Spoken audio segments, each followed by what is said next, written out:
During the massive Allied combined air raids on Hamburg, Window, the tiny strips of aluminum that mimicked airplanes, rendered the German radar ineffective. But neither the British nor even the Germans could have guessed that almost immediately a new and more effective system of night fighting would evolve.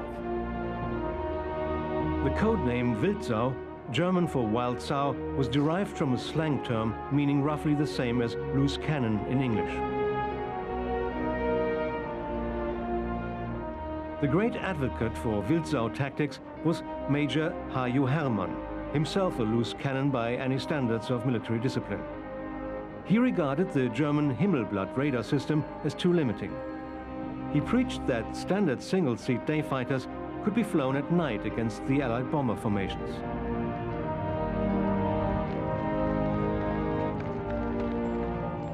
He tested his theory. In borrowed Bf-109s and FW-190s, he waded into the British bomber stream, ignoring the German flag. He found that bombers were vulnerable to the day fighters if the searchlights caught them for as little as 30 seconds. It was risky. Nighttime takeoffs and landings were difficult in the German fighters.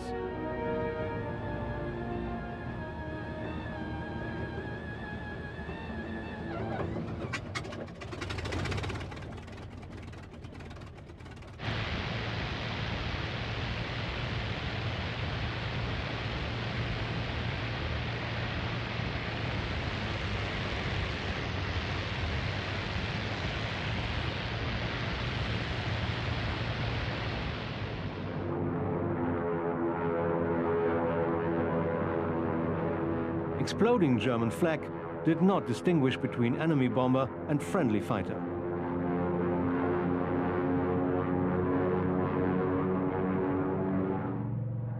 Twin-engine fighters, Ju-88s and Bf-110s were introduced to the new system.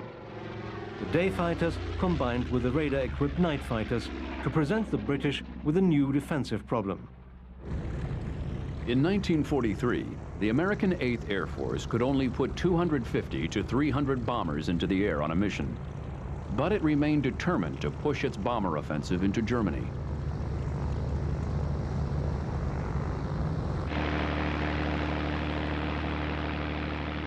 There was no long-range fighter to escort the bombers.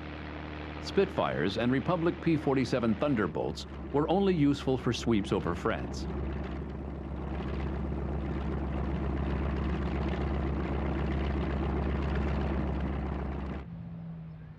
The Lockheed Lightning became available later in 1943. It could reach 600 miles when equipped with drop tanks, but the Lightning was never highly regarded as an air superiority fighter in European skies.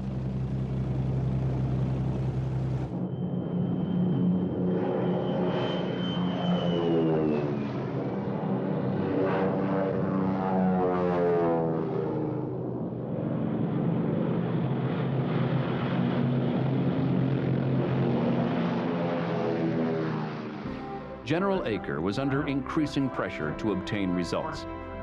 General Hap Arnold sent message after message criticizing the level of effort by the 8th. He demanded to know why more was not being done. He made unfavorable comparisons with the performance of other units.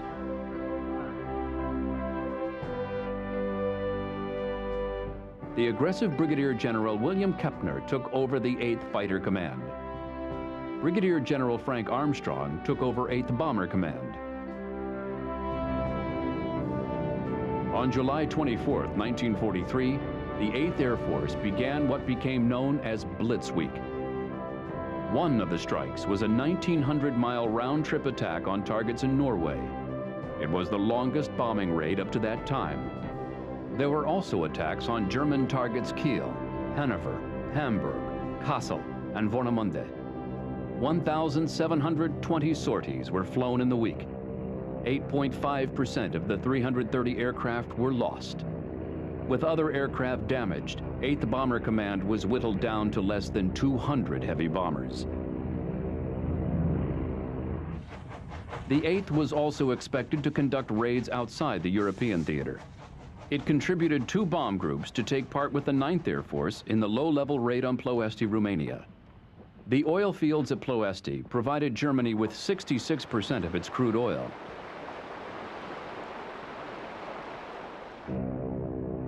The raid on August 1st was marred by lack of secrecy and inaccurate navigation.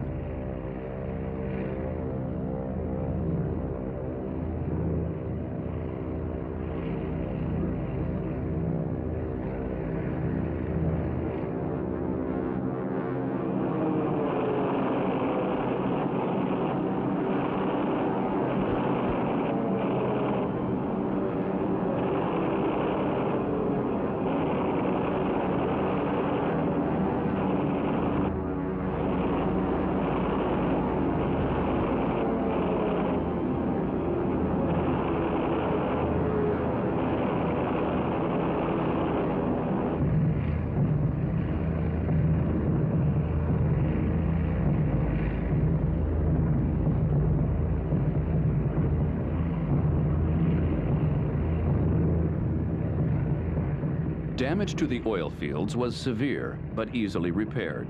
Follow-up attacks were too long in coming. Almost a third of the attacking planes were lost.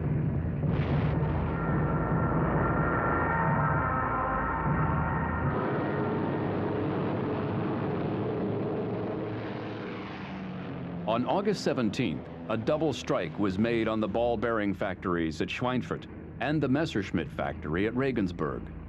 Almost nothing went well. Both the 1st and the 4th bombardment wings ran into continuous, well-disciplined fighter opposition.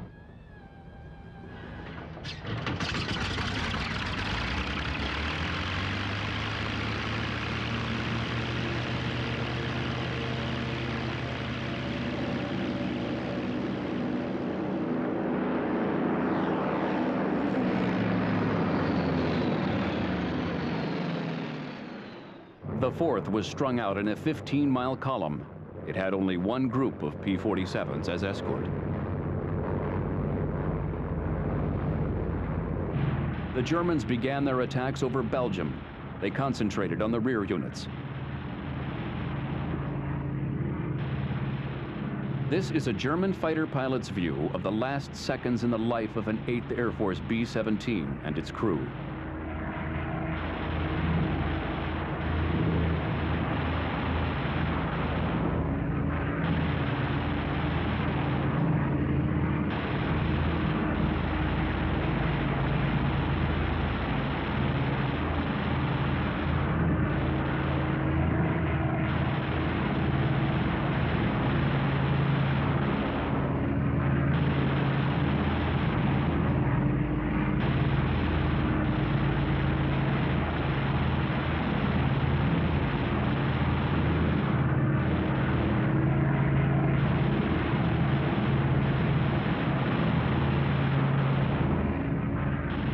But 127 aircraft of the 4th Bombardment Wing hit the target.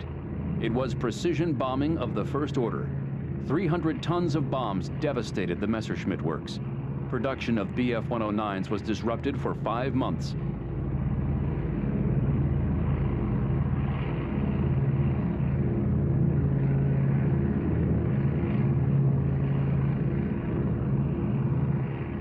Perhaps even more important, the fuselage jigs for the Messerschmitt Me-262 jet fighter were destroyed. But when Curtis LeMay led his force on over the Alps to land in North Africa, 24 aircraft, almost 19% of the wing, had been lost.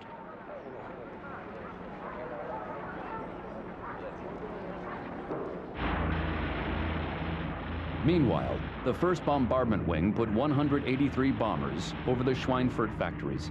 Opposition was heavy all the way in and all the way out.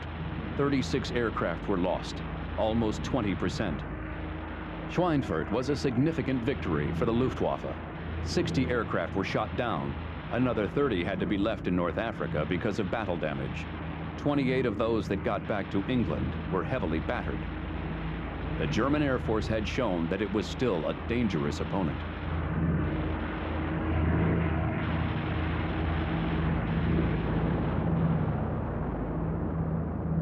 On the night of August 17th, the RAF made a devastating attack on Peenemünde. where the secret development of the German V1 and V2 Vengeance weapons was taking place. A diversion by 8 RAF Mosquitoes tricked the Nazi air defense system into ordering 200 fighters to Berlin and made the task of the attacking force easier. Göring was infuriated by the trick. He blasted his chief of staff Jeschonnek, holding him personally responsible. Jeschonnek shot himself. His suicide note said, "I cannot work with Göring anymore. Long live the Führer." The 8th Air Force losses at Regensburg and Schweinfurt slowed the rate of attacks. But in the second week of October 1943, precision bombing came into its own.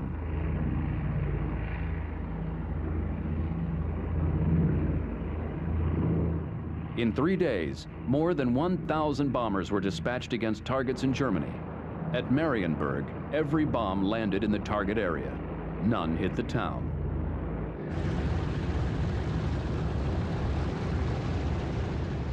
On October 14th, the 8th Air Force went back to Schweinfurt. When their P-47 escort turned back, the Luftwaffe attacked the bomber stream all the way to the target and back to the coast. The Luftwaffe expertly coordinated rocket attacks with air-to-air bombing and massed attacks by cannon-armed fighters. They savaged the 8th formations. A total of 60 aircraft were shot down out of the 229 attacking. It was an unbearable loss rate of 26.5%. No Air Force could sustain such losses. The Luftwaffe had achieved day-air superiority.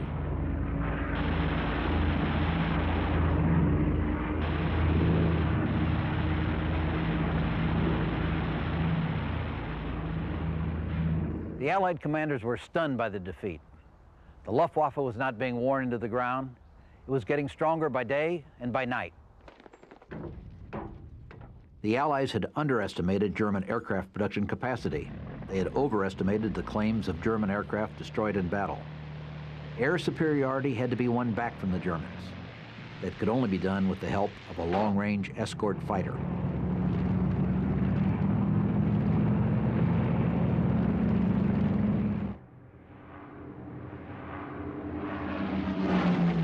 Bad weather halted deep penetrations into Germany by the 8th Air Force for the remainder of 1943. The invasion of Europe depended on securing air superiority from the Luftwaffe, but the Germans were achieving a production miracle that would see 44,000 airplanes produced in 1944.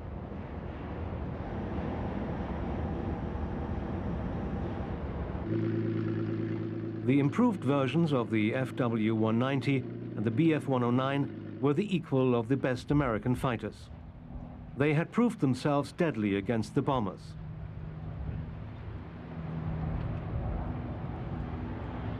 New training methods were improving the quality of German pilots.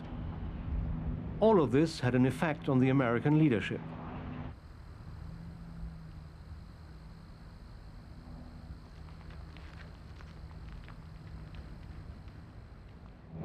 On December 23rd, General Eaker was relieved as commanding general of the 8th Air Force. He was given a more prestigious position, but he knew he was being kicked upstairs. Eaker fought hard against the move, coming as it did just as his resources were beginning to increase. But a good soldier to the end, he accepted the position of Commander, Mediterranean Allied Air Forces. Meanwhile, in the fall of 1943, Allied troops, fresh from victories in North Africa and Sicily, had moved well up the Italian peninsula toward Rome.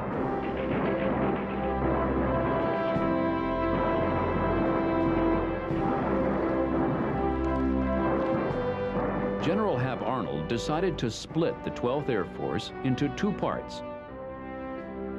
On November 1st, 1943, Major General James Doolittle was given command of the 15th.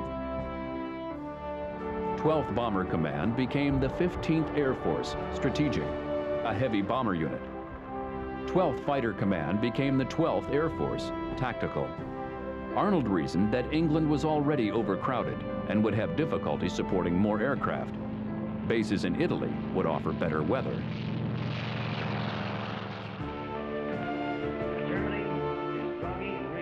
Winston Churchill had long called for airstrikes against Berlin. Sir Arthur Harris and General Karl Spaatz believed that if Berlin were destroyed, it would not be necessary to invade the continent. They may well find it impossible to recover. Remember, bomb aimers, the pilots are depending on you to take them right into the aiming point. Now, it's up to you, RAF Bomber Command began its preliminary offensive against Berlin in late August 1943. Bomber Command's strength was about twice that of the American 8th Air Force, and it was growing fast. Beat the government out of an egg tonight.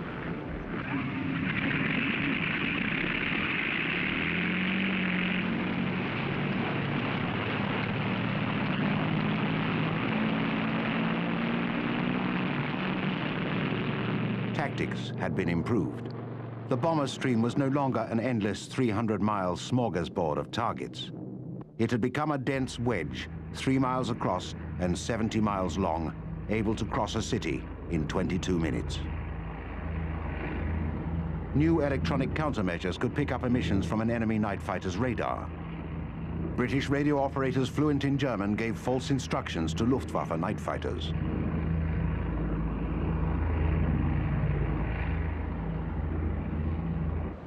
But the results of the first heavy raids on Berlin in the late summer of 1943 were not encouraging. The Luftwaffe had recovered its night-fighting prowess. It was now supplementing the Walsau tactics with Taimsau methods. Twin-engined night fighters were inserted into the bomber stream to acquire targets on their own radar sets. The ground-based observer corps became much more important. It was provided with modern radar to help with a new plotting and control system. This is a captured Heinkel HE-219 Owl night fighter. It handled superbly, was fast and had excellent radar. It was heavily armed with 6 20mm cannon. In the end, only 268 were built, but those that reached squadron service wrought havoc on the bomber streams. The heavy losses in the August raid on Berlin had not deterred Sir Arthur Harris. On November the 3rd, he wrote to Churchill, "We can wreck Berlin from end to end if the USAAF will come in on it. It will cost between 400 and 500 aircraft. It will cost Germany the war." But the 8th Air Force was still in shock from its losses at Schweinfurt, which Harris must have known. Bomber Command began its Battle of Berlin on the night of November the 18th, 1943. It continued until March 1944.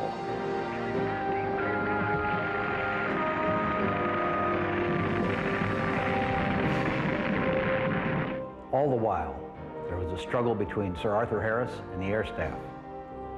Harris virtually ignored the point-blank directive and concentrated on the destruction of German cities. His boss, Portal, wanted to fire him, but didn't dare. Harris had the support of Winston Churchill. He had relished the destruction of Hamburg and wanted the same for Berlin. Between November and March, Bomber Command would fly 20,224 sorties. Almost half of them were against Berlin. Almost 2,700 aircraft were shot down or heavily damaged. Berlin was a more difficult target than Hamburg. Its area was almost 30 times larger. It was out of range of the British G and oboe navigation and targeting systems. The weather over Germany was miserable for the entire winter. The bombers fought high winds, heavy icing, and the constant concern over night fighters.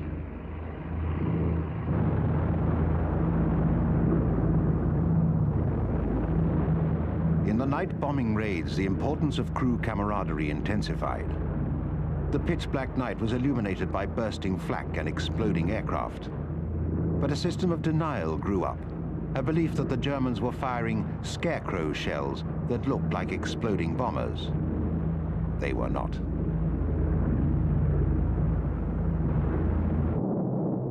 The German night fighters were stalkers, which would edge toward their quarry, totally invisible until they fired at point-blank range.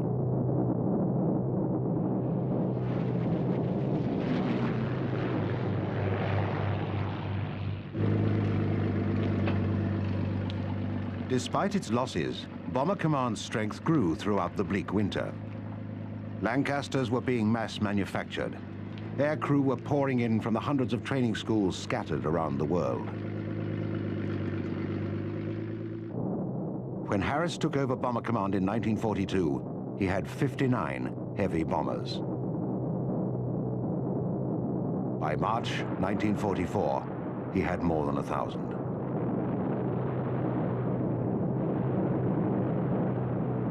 But Bomber Command's losses were high.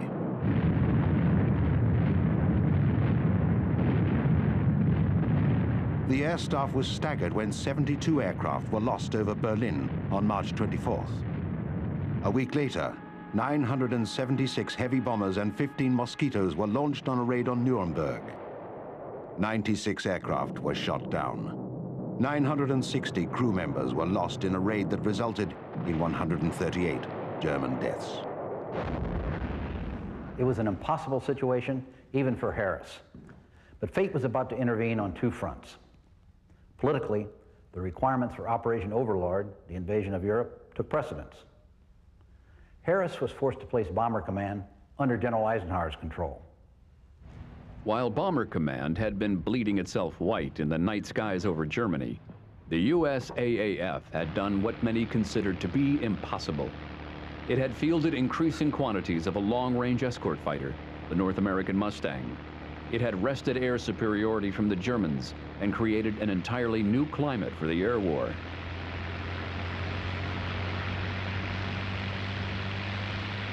Before America entered the war, the Anglo-French Purchasing Commission invited North American aviation to become a second source for building Curtiss P-40 fighters. Designer Edgar Schmood believed he could create a more modern aircraft that could be put into production as quickly as the P-40. Schmood sold the idea to his boss, Dutch Kindleberger. Within 5 weeks, Kindleberger had a contract for 320 aircraft. The prototype was completed in just 102 days. It was soon evident that North American had produced the best American fighter to date, but the U.S. Army Air Forces only bought 2 for test purposes. The Mustang's Allison engine handicapped its performance at high altitude. When it entered service with the RAF in 1942, it operated as a high-speed, low-altitude reconnaissance aircraft. It was considered by its pilots to be far smoother in all maneuvers than a Spitfire, which was high praise indeed. It was recommended that the Mustang be fitted with the Rolls-Royce Merlin engine. It was a marriage made in heaven. The Merlin gave the Mustang outstanding high-altitude performance. It was faster than the FW-190 and the BF-109 at all heights. But it was still not a long-range escort fighter. Even with drop tanks, it could not fly the Berlin mission. An 85-gallon tank was installed, squeezed in behind the pilot. This made the Mustang unstable until some fuel had been burned off, but it now had endurance of 7.5 hours, enough for the round trip to Berlin.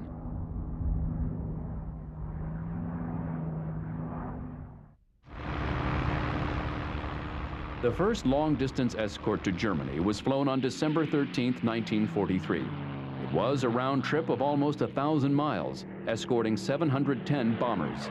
The Mustang had arrived. The USAAF made the mistake of having its escort fighters fly in close formation with the bombers. Their first duty was to bring the bombers back alive. When General Doolittle took over the 8th Air Force in January 1944, he released the fighters. His philosophy was that the first duty of 8th Air Force fighters is to destroy German fighters. The newfound freedom was applied gradually. Of one of the best wings, of one of the best divisions, of one of the best air forces in the world. It was soon found that sweeps as much as 50 miles from the main bomber stream could catch the Luftwaffe units at their most vulnerable time as they were forming up for an attack. The hunters suddenly became the hunted. One of the benefits of the new tactic was the virtual elimination of the slower twin-engine German fighters that fired deadly rockets into the bomber formations. They were now easy prey for the Mustangs.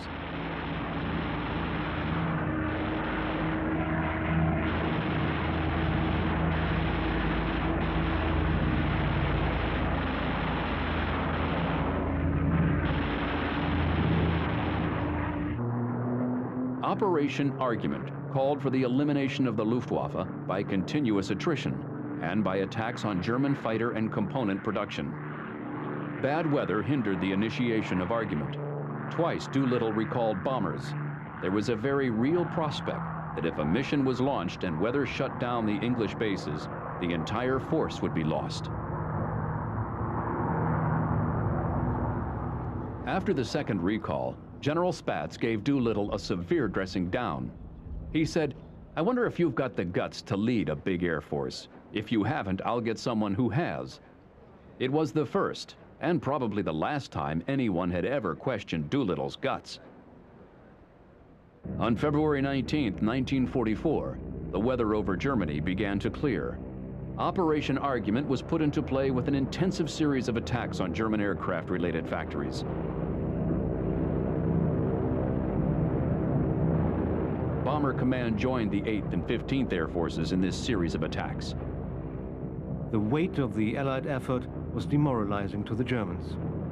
They were kept up all night by the RAF. Then, by day, they had to witness the spectacle of 1,000 American aircraft on one mission. Contrails streaming behind the combat boxes of bombers surrounded by fighters.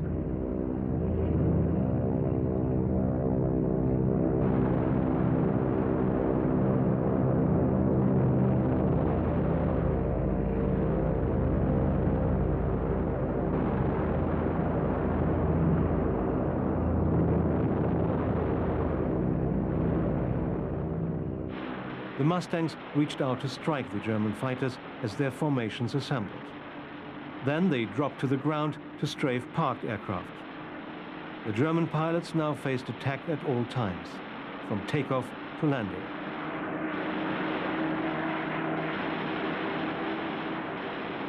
It was the realization of an impossible dream, a fighter with enough range to escort bombers and enough speed and maneuverability to defeat the German fighters.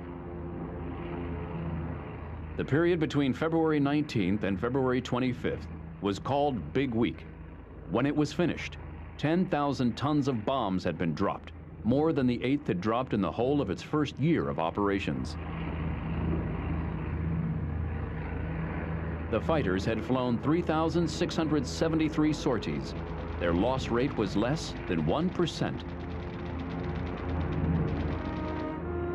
The German Air Force was defeated. It lost more than 2,000 aircraft in February alone. In March, it lost almost the same number.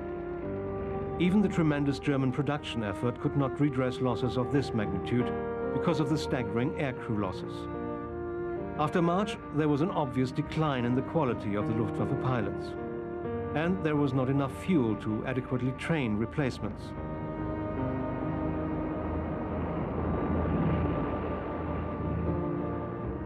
The Luftwaffe's night fighters would continue to fight and win the Battle of Berlin, but they were soon overwhelmed as well.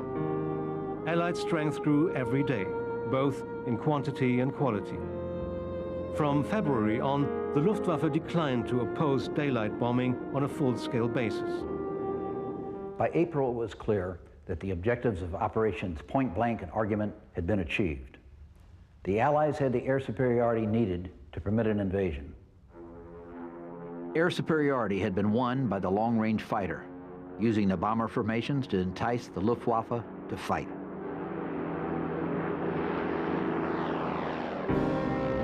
The build-up in Allied air power was still plagued by organizational difficulties. Below the top level of command, there was controversy over territory and personality clashes between leaders. Air Chief Marshal Sir Trafford Leigh-Mallory was notorious for being difficult to work with. He was Air Commander of the Allied Expeditionary Air Force. This was made up of the RAF's 2nd Tactical Air Force and Fighter Command and the US 9th Air Force. Leigh-Mallory also demanded control of both Bomber Command and the 8th Air Force. This was resisted, by Sir Arthur Harris and General Karl Spaatz. But their quarrel was diverted by other considerations. Spaatz considered German oil production to be the most vulnerable target. He believed that he now had the forces to destroy synthetic oil production in Germany and bring the country to its knees. Harris didn't believe that the oil industry was a better target than any other, but he certainly preferred it to the alternative Lee-Mallory supported, concentration on the German transportation system.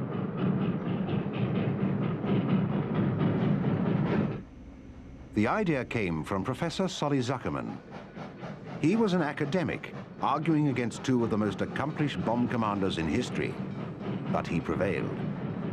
Eisenhower and Tedder accepted Zuckerman's proposal. They were convinced that percussion attacks made on 75 selected railway targets in Germany and France would make a crucial difference to the success of the invasion of Europe. On April 14, 1944, Bomber Command and the 8th Air Force were placed directly under General Eisenhower's control. He elected to proceed with Zuckerman's plan, known in bomber circles as Zuckerman's Folly. Bomber Command's precision bombing techniques had improved. The achievement of air superiority had led to a decline in loss rates and had improved conditions for daylight precision attacks.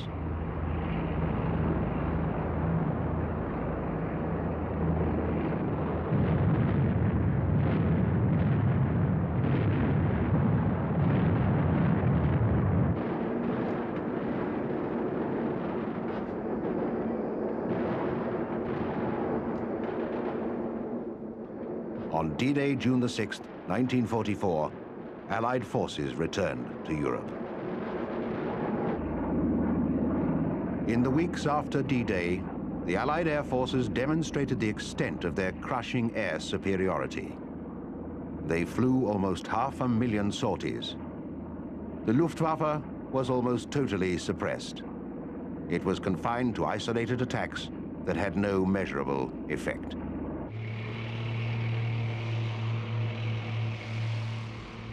The Allied advance swept the German radar line back.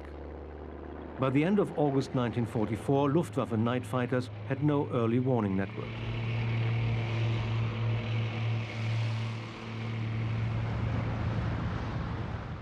The Allied attack on Germany's fuel supplies took effect. After July, the Luftwaffe's day and night operations were severely curtailed.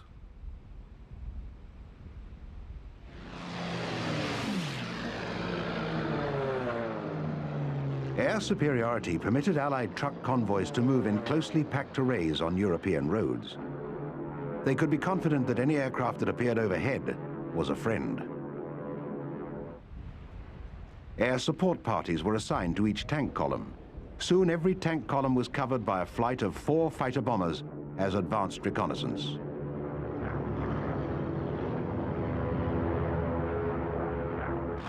In August, the Luftwaffe build-up in France threatened General George Patton's Third Army.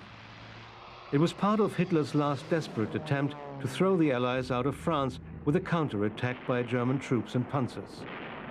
The German forces were halted by fierce American resistance on the ground and the combined assaults of hundreds of British and American fighter bombers. Their rockets destroyed the German tank and vehicle concentrations.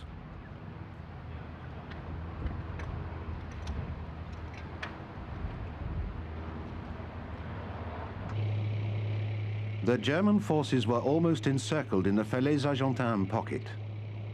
They made a densely packed target for the concentration of Allied air power overhead. It was so thick that formations had to wait in line for their turn to dive in and attack. German infantrymen complained that their opposite numbers were unwilling to fight until they'd received overwhelming fighter-bomber support. They were right. The Allies had the power, and they flaunted it.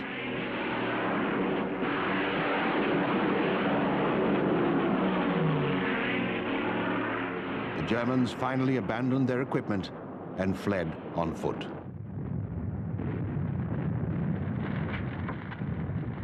In the meantime, strategic bombing went on day and night. At last, concentration was on the oil industry. The Ploesti oil fields were destroyed. By September 1944, they were occupied.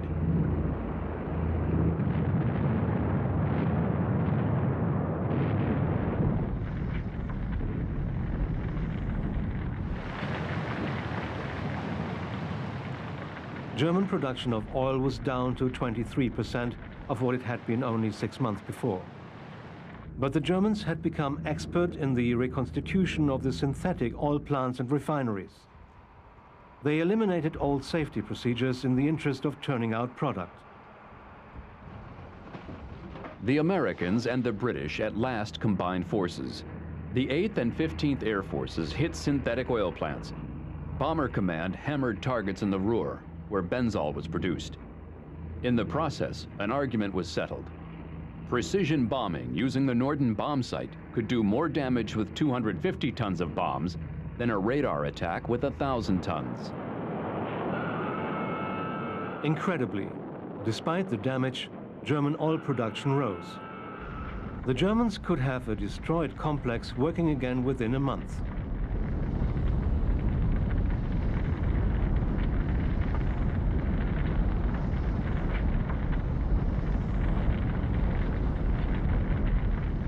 By December, the focus of the bombing was shifted from the synthetic oil industry to stopping the German offensive in the Ardennes.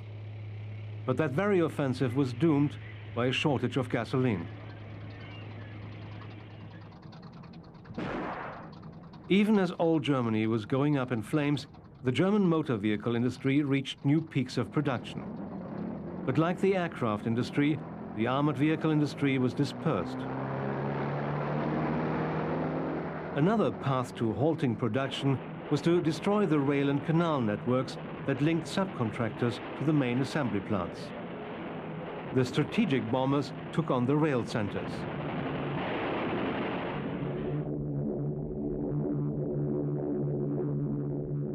The tactical fighter bombers, known to the Germans as Jabos, from Jagdbomber, cut the rail lines and attacked trains, canal traffic, and motor transport.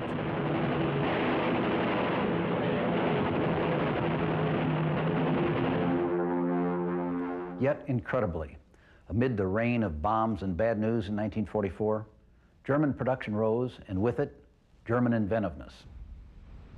The Luftwaffe's fighter arm had seen a vast increase in the numbers of aircraft available to it. The Jägerstab was set up under Albert Speer's Ministry for Armaments and War Production. Under Speer's aegis, monthly fighter production shot up, reaching 3,000 in September 1944. Most of the German fighters were improved models of the aircraft types that had begun the war. A few new models had been introduced. The most important was the Focke-Wulf 190. For a long time, sensible development of aircraft had been held back by the inept leadership of Colonel General Ernst Udet. He had been totally unqualified to lead the technical department of the State Ministry of Aviation. His department produced some terrible planes, but it was capable of producing the most advanced aircraft of the war. The Messerschmitt Me-262 jet fighter, with its swept wings, heavy armament, and 540 miles an hour top speed, was easily the best fighter of the war.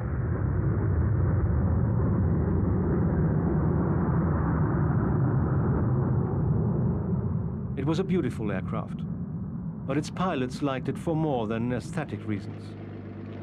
By the time it began to appear in service in late 1944, the Allies dominated the air. The Me-262 gave Luftwaffe pilots at least a slim chance for survival. About 1,433 Me-262s were delivered to the Luftwaffe, but only about 300 got into operation. The rest were destroyed on the production lines or on their way to the combat units. Production of the 262 was delayed because of the difficulty of producing a satisfactory number of the radical new jet engines. There's no question that if the utmost priority had been placed on the development of the jet engine in 1939, the 262 could have entered service in mid-1943. If it had, the air war over Europe would have been vastly different. The Allies would not have won air superiority, nor would they have invaded Europe in 1944.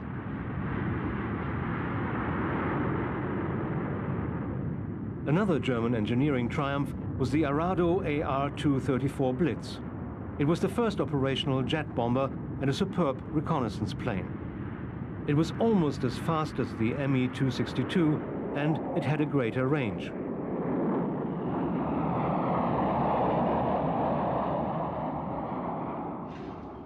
The most radical German aircraft was the Messerschmitt Me-163 Comet. It was a rocket-powered flying wing interceptor.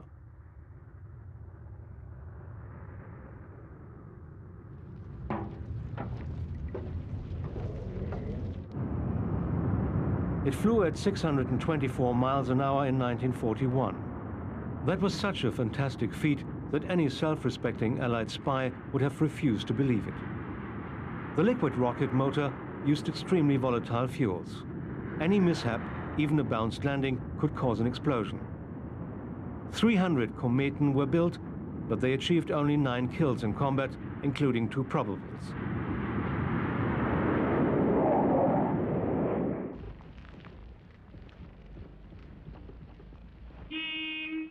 The Luftwaffe maintained its recovery powers to the very end. It could still put on brilliant performances, displaying the old initiative and skills. But the war was lost, and the continuing bravery and elan of the Luftwaffe pilots could do nothing to change things.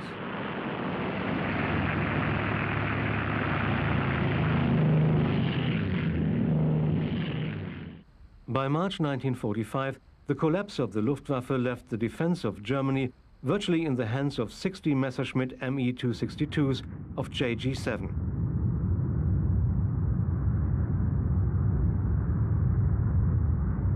By this stage of the war, the range of talent among German jet pilots varied widely.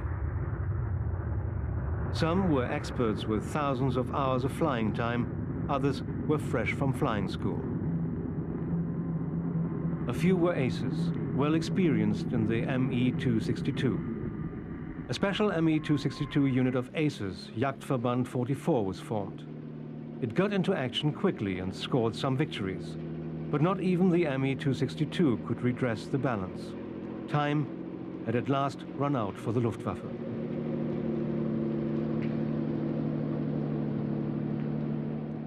The Luftwaffe was defeated because it had not been conceived on a scale grand enough for the gigantic combat in which Hitler embroiled it.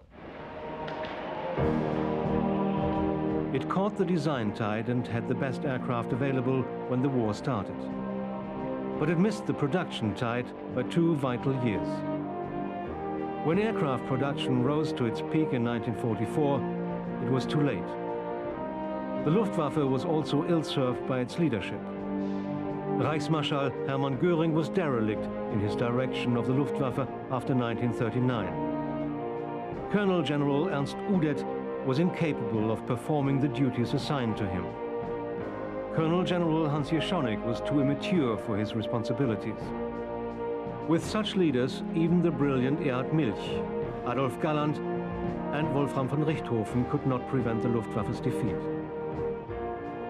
All the heroism of the many aces, all the selfless duty of the mechanics and the factory workers, and all the stoic heroism of the civilian populace were wasted. Dresden, a city of 600,000 people, had been little touched by the war. Its center was a warren of timber houses ready to be burned. Many Dresdeners came to assume that it was Allied policy to spare a city of such immense cultural value. This was naive, to say the least.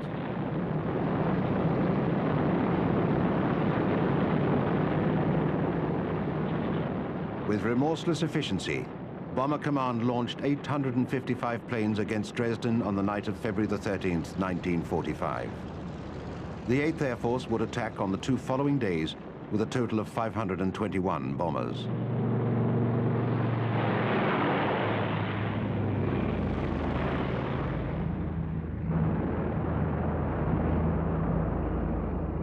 Massive fires erupted.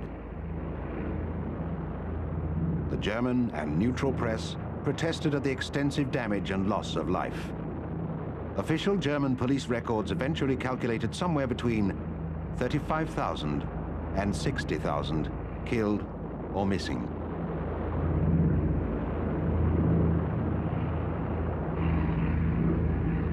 The 8th Air Force was unaware of or insensitive to the brewing controversy. It raided Dresden twice more before the end of the war. It focused the attacks on the railroad marshalling yards, which were unquestionably legitimate military targets. There was an eruption of criticism from critics of Sir Arthur Harris's area bombing policy.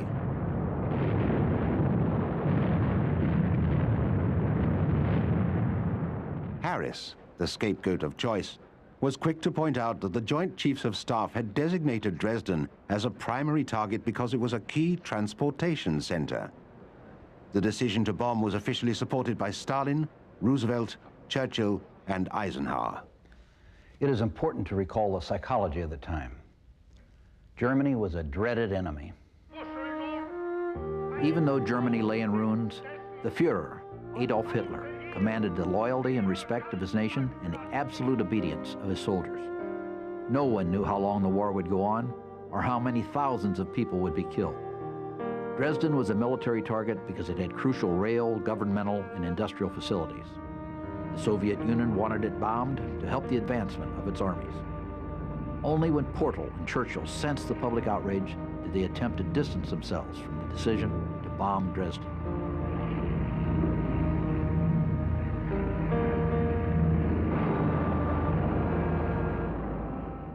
The uproar over Dresden finally convinced Bomber Command that it had run out of targets. Area bombing was formally ended on April 16, 1945.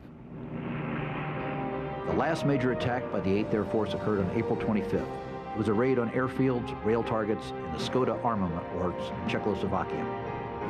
In the days following, leaflet dropping and supply missions were flown. The 8th engaged in evacuating liberated prisoners of war.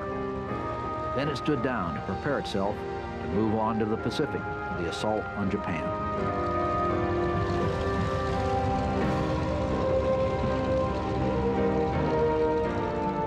The air war was over in Europe. All the major German military figures said unequivocally that Allied air power was chiefly responsible for Germany's defeat.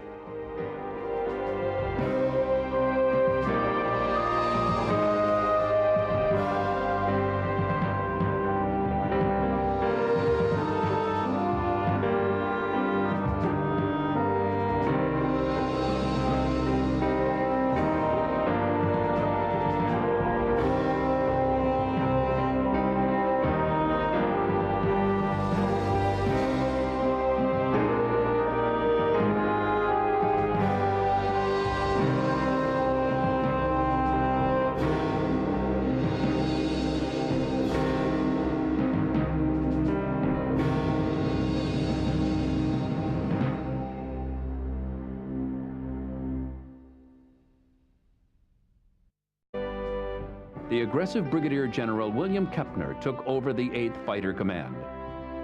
Brigadier General Frank Armstrong took over 8th Bomber Command. On July 24, 1943, the 8th Air Force began what became known as Blitz Week.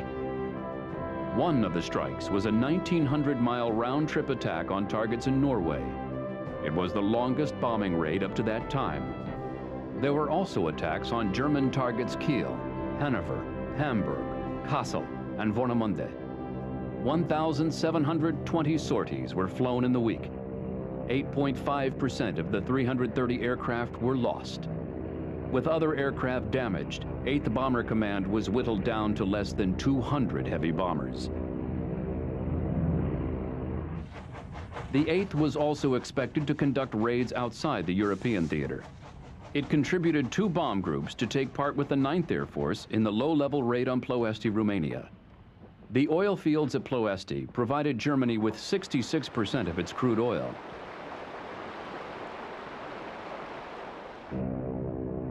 The raid on August 1st was marred by lack of secrecy and inaccurate navigation.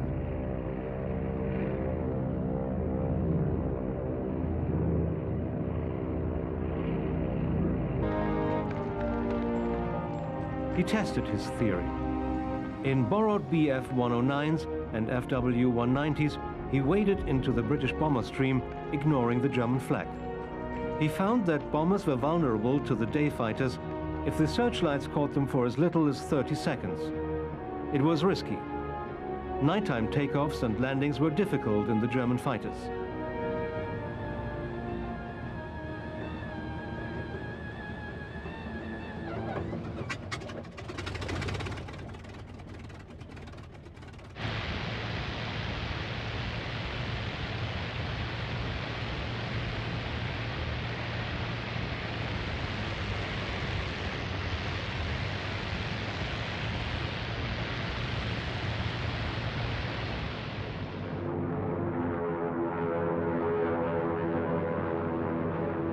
Exploding German flak did not distinguish between enemy bomber and friendly fighter.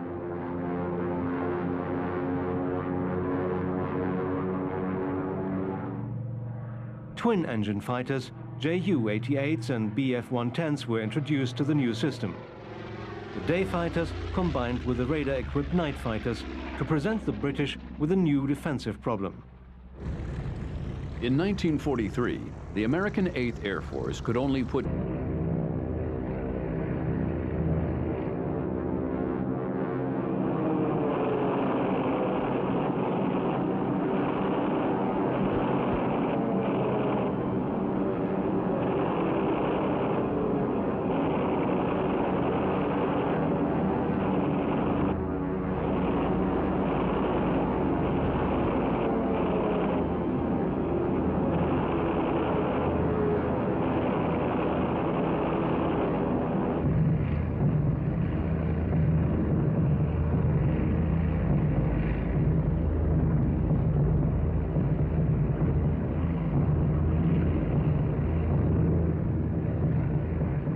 Damage to the oil fields was severe, but easily repaired. Follow-up attacks were too long in coming. Almost a third of the attacking planes were lost.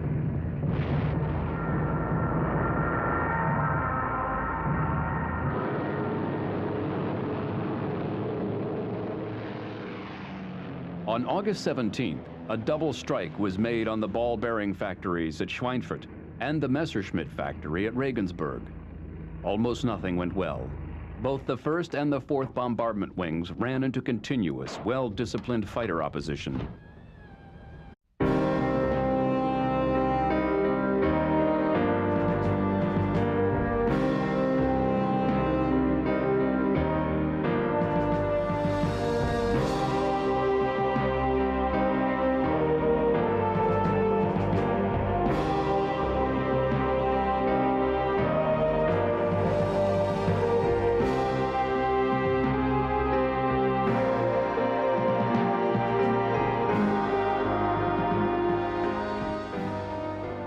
During the massive Allied combined air raids on Hamburg, window, the tiny strips of aluminum that mimicked airplanes, rendered the German radar ineffective.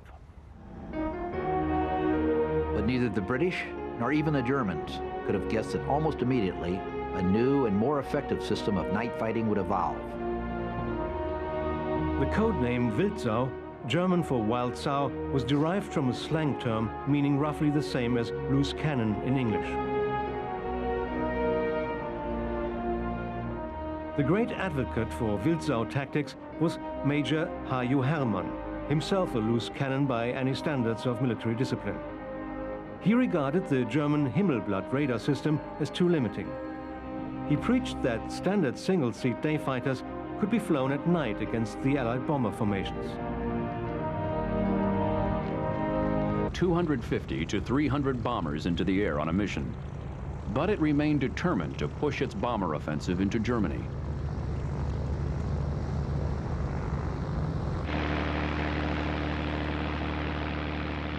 There was no long-range fighter to escort the bombers.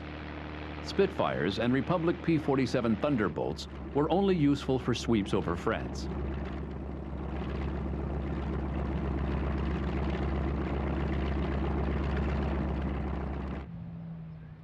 The Lockheed Lightning became available later in 1943. It could reach 600 miles when equipped with drop tanks, but the Lightning was never highly regarded as an air superiority fighter in European skies.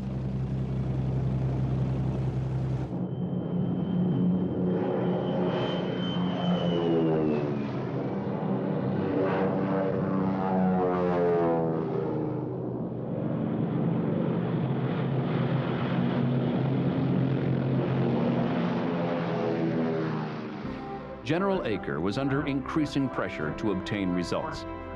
General Hap Arnold sent message after message criticizing the level of effort by the 8th. He demanded to know why more was not being done. He made unfavorable comparisons with the performance of other units.